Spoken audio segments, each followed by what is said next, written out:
તો hello friends, બધાને good morning, જય માતાજી, જય શ્રી કૃષ્ણ. તો હવે આપણે આ બીને છે ને પલળી ગયા છે, તો હવે આ પાણીમાંથી કાઢી લઈએ અને પછી છે ને એને થોડોક ટાઈમ અહીંયા અડધી કલાકને આરે ગારે એને છે ને ડ્રાય થવા દેવા પડશે. અને પછી હું તમને એની પ્રોસેસ બતાવું. એના માટે આ ડબ્બો લઈ લીધો છે અને આ છે ટીશ્યુ પેપર. તો આ બધું આપણે રેડી રાખીએ, કારણ કે જો આ સ્વીટ કોર્નના પણ બી મોટા થઈ ગયા, આ બધી પાણીમાં પલળીને અંદર ડૂબી ગયા છે બધી. જો ગવારના પણ જો આ પિંક છે ગવાર છે, અને ઓલા બ્લેક છે ને એ તુરિયા છે, તો બધી ડૂબી ગયા છે. આમાં પણ જો દૂધી ગલકા અને બધી ડૂબી ગયા છે, એમાં આખા ડૂબી ગયા છે. આ છે ચેરી ટમેટા, ઝીણા બી છે ને એ. તો ચલો હું તમને પ્રોસેસ પછી બતાવું. બધા બી છે ને હવે પહેલાંમાંથી કાઢી નાખ્યા છે પાણીમાંથી. તો એને છે ને આવી રીતના 20-25 મિનિટ કે અડધી કલાક બારોબાર કાઢી લેવાના. જો આ ભીંડામાં તો તમને દેખાતા હશે, પેલું દેખાઈ ગયું છે એનું કોઈતરા જેવું. આ સ્વીટ કોર્ન છે, આ છે ને તે અમેરિકન છે, આ દેશી છે. દેશી તો હજી એવા જ લાગે છે, ફૂલા નથી, કેમ કડક આવે ને. આ બધા ફૂલી ગયા છે. તો મેં છે ને મરચાં, આ એક અહીંયા મરચાં છે અને અહીંયા 3 જેટલા મરચાં છે. તો એ બધું હું ભેગું જ કરી નાખું. રીંગણી એક અહીંયા છે અને અહીં 2 જેટની છે, એટલે આ ને આ ટોટલ 3 જેટલી રીંગણી છે. તો એ બધા ભેગા સુગાવવા પડીએ. આ ટમેટા અલગ રાખવા પડે. આ મોટા છે, આ મીડિયમ છે, આ ટમેટા છે ને એ ચેરી ટમેટા છે. તો ચલો, અને આ દૂધી, અહીંયા દૂધી છે, આ ગલકા છે, આ તુરિયા છે. તો એ બધા મિક્સમાં જ વાવવા પડીએ. જો અહીંયા પણ તુરિયા અને ગલકા છે ને, કારણ કે એમાં છે ને તે મને હવે એમાં ભૂલાઈ ગયું છે ત્યાંનું. એ બી મોસ્ટલી બધા ઇન્ડિયાનું છે, કેમ કે અહીંનું તો નથી કોઈ બી. હા દીકરું, હા તું પછી. તો ચાલો આપણે આને હું છે ને તે કઈ રીતના હું વાવું છું એવી રીતના તમને બતાવી દઉં. ન્યૂઝપેપરમાં પહેલાં મૂકીને પછી પાણી છાંટી, પછી આવા ડબ્બામાં, કાં તો પછી આવો ચોકલેટનો મોટો ડબ્બો હોય એમાં મૂકી દઈએ. હા બોલ, હું કહેશું દઈશું. હેલો ગાઈસ, આપણે પ્રોફેશનલ ફ્લાવર ઉગાવવાના છે. તો મૂકી દેતો છે. તમે કેવાનું છે? તમે એને ઉગાવો હોય તો આમ ઉગાવજો. કે તમને ઉગાવવાનું હોય ને તો ઉગાવજો. હા ઓકે. તો ગાઈસ, જો તમને રેસીપી કહી દીધું છે, તો તમે એને પણ ઉગાવો હોય તો એવી રીતના પ્રોસેસ છે, તો ઉગાવી દેજો. તો જો હવે બધા છે ને મેં સીડને આ ટીશ્યુ પેપરમાં લઈ લીધા છે. આ સ્વીટ કોર્ન ઓલા છે અમેરિકન, આ દેશી છે, ભીંડા, ગ્વાર, આ 2 જાતના ઓલા છે તુરિયા છે, આ ગલકા છે. પણ સેમ જ છે, પણ એનો બી અલગ અલગ, અમુકમાંથી વ્હાઈટ નીકળે ને અમુકમાંથી બ્લેક નીકળે. આમાં છે તુરિયા, એમાં પણ 2 જાતના હતા, એ બધા મિક્સ છે. આમાં છે ટમેટી અને આમાં છે દૂધી. અહીંયા છે પેલી કોબી અને ટમેટા. આ છે ચેરી ટમેટા છે. આ મરચાં બધી 3 જાતના હતા, એક મિક્સમાં કરી નાખ્યા. અને આમાં છે રીંગણા 3 જાતના, તો એ પણ મિક્સમાં કરી નાખ્યા છે. પછી ઉગે પછી મિક્સમાં વાવવાનું થાય. હા થઈ ગયો, હવે રેડી ને. તો ચલો હવે આને છે ને હું પાણી છાંટીને પછી તમને બતાવું. તો ચલો આવી રીતે છે ને, જો આમાં મેં છે ને પાણી ભરેલું છે, તમને દેખાતું હે. જો પાણીનો સ્પ્રે આવી રીતના કરી દેવાનો બધીમાં.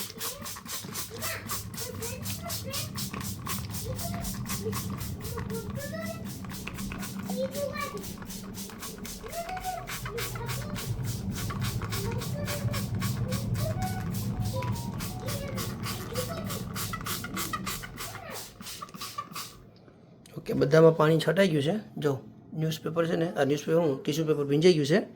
હવે એને છે ને આપણે પેલા રોલ વાળીએ ને એવી રીતના, આવી રીતના ને રોલ વાળવા પડે. આમ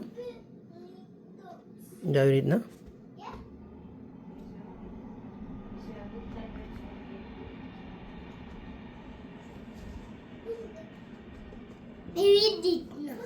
તો ચાલો હું બધા છે ને તે રોલ વાળી દઉં, પછી તમને બતાવું. તો આવી રીતના રોલ વાળી બધામાં. અને મેં છે ને આમાં 2 ડોડા મૂકે સ્વીટ કોર્ન મૂકેલા છે, દેશી અને અમેરિકન. આમાં રીંગણા છે, આમાં બધા પેલા દૂધી તુરિયાને બધા તો આમાં મૂકેલા છે. મરચું ને કેમ કે લેટ ઉગે એટલે. અને આ 3 વીડા છે, તો આમાં ડબલ અપ કરી દઈએ આપણે. તો આમ રોલ વાળી અને પછી પાછું છેલ્લે એક છાંટ મારી દેવાનો પાણીનો.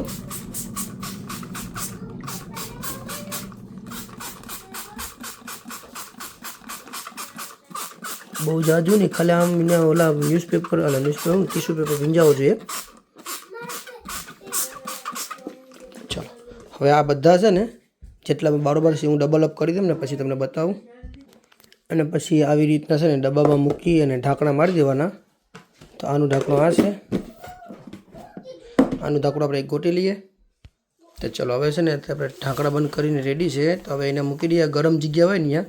તો હું છે ને આમાં મૂકવાનો છે, આ ઓવનને ઓલામાં. અને તમારી પાસે કોઈને આ બોઇલરનો રૂમ હોય ને તો એમાં મૂકી શકો તમે. મારે બોઇલર છે ને બારોબાર છે, તો એની જે હીટિંગ આવે ને, જો આવી રીતના આમ બોક્સ હોય એમાં અંદર મારે જાય કે એમ નથી. કોઈને આવામાં સ્ટોરમાં કોઈને બોઇલર હોય આવી આમાં તો તમે મૂકી શકો. મારે બોઇલર બરાબર છે ને એટલે એની હીટિંગ બરાબર નીકળી જાય છે. તો હું ગેસની નીચે ઓલું છે ને ઓવન, તો ઓવનમાં છે ને તો મૂકી દઈએ તો એમાં છે ને પકાવીએ ને ત્યારે એની હીટિંગ જાય તો જર્મિનેટ વહેલા થાય. તો ચાલો હવે હું છે ને મૂકી દઉં તમને બતાવું.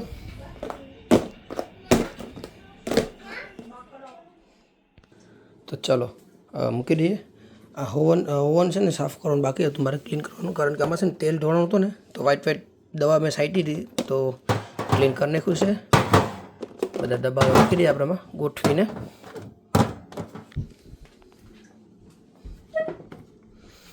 કોઈની પાસે શેડ હોય ને તો એમાંય તમે મૂકી શકો.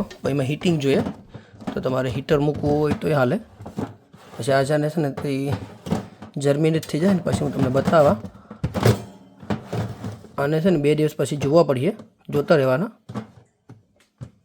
તો ચાલો આવી રીતના આપણે રહેવા દઈએ અને પછી જર્મિનેટ થઈ જાય પછી બતાવવા. ટ્રી એન્ડ બાથરૂમ કહે છે. ઓકે, તો ચાલો આ બધી તમે એના સીડ આવે એ જર્મિનેટ કરીશું. તમારે પણ કરવો હોય તો આવી રીતના પ્રોસેસ કરજો. અને તમારી રીતના તમને જેમ આઈડિયા હોય એ પ્રમાણે તમારી રીતના કરવાનું. મારી આઈડિયા આવી રીતના છે તો હું આવી રીતે જર્મિનેટ કરું છું. અને પછી જ્યારે હું એને ઓલામાં સોઇલમાં ઉગાવવા પછી પાછું તમને એની પ્રોસેસ બતાવું. મારે શેડ છે પણ હમણાં છે ને ઠંડી છે ને એટલે મેર પડતું નથી, ઠંડુ વેધર થઈ જશે. એટલે જો આ એરિયો મારો શેડ. અને આ વખતે છે ને હું આ પલેટમાં વાવવાનો છે. તો આ પલેટ લઈ આવ્યો છે. આ એક કોથળો ઢાંકેલો છે અને બીજો પર એક કોથળો ઢાંકેલો છે. એમાં પેલું છે સોઇલ છે, જોઈએ જેટલામાં થાય એટલામાં સોઇલ નાખ્યું. અને પર મારો છે ને તે ખાતર બનાવેલું છે ને એ મિક્સ કરીને નાખવું પડીએ. તો ચાલો હવે શોપિંગને કરવા જવું છે તો શોપિંગ કરી આવીએ. આ બે જોવા આવી ગયા ફાર્મરો.